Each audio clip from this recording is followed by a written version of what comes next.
Hi, I'm Anup, and I welcome you all to Blue Saffron, the podcast program of corporateshitak.com, sponsored by Jani Plastics. And you're about to receive knowledge on Indian and Australian GST, goods and service tax. Yeah, you got it right, mate. Let's get started, shall we?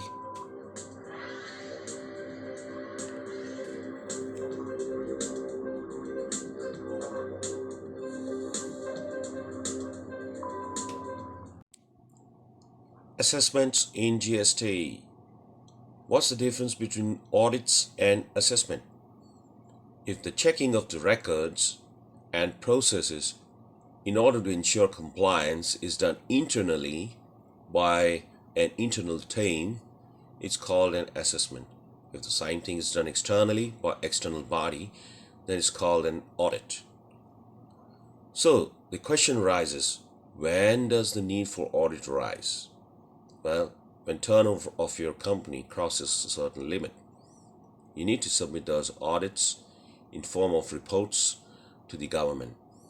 It's an obligation the taxpayer ought to fulfill. Now, every GST registered person is free, liable, and must carry out own tax assessment from time to time when needed. It's called self-assessment. There are various types of assessments. Let's see one by one what are those. Best judgment assessment. The SSE gets notice from Income Tax Department but fails to provide assessment by the diet or extension.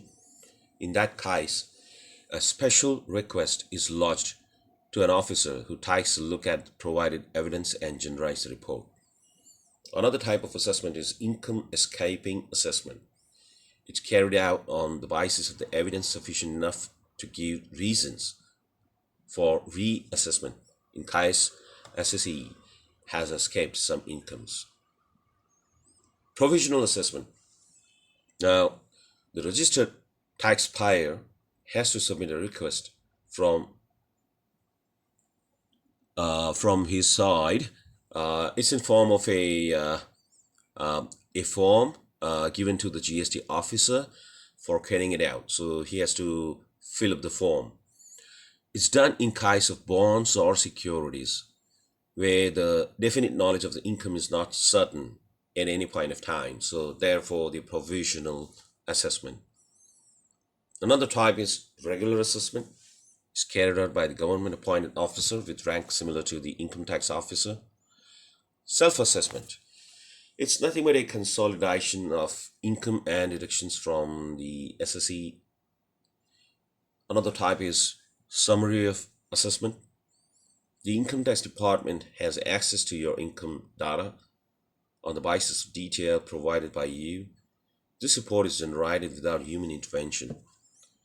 So, the takeaway for you here is meet all the regulatory body obligations from time to time and conduct the exercise of assessment whenever needed to avoid unwanted audits.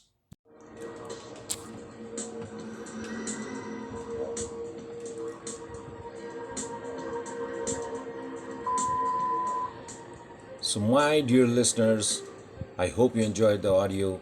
I also hope there was some takeaway for you. Signing off now. We'll come up with more interesting episodes. Till then, take good care of yourselves. Keep liking your one and only Blue Saffron. Cheers. Bye-bye.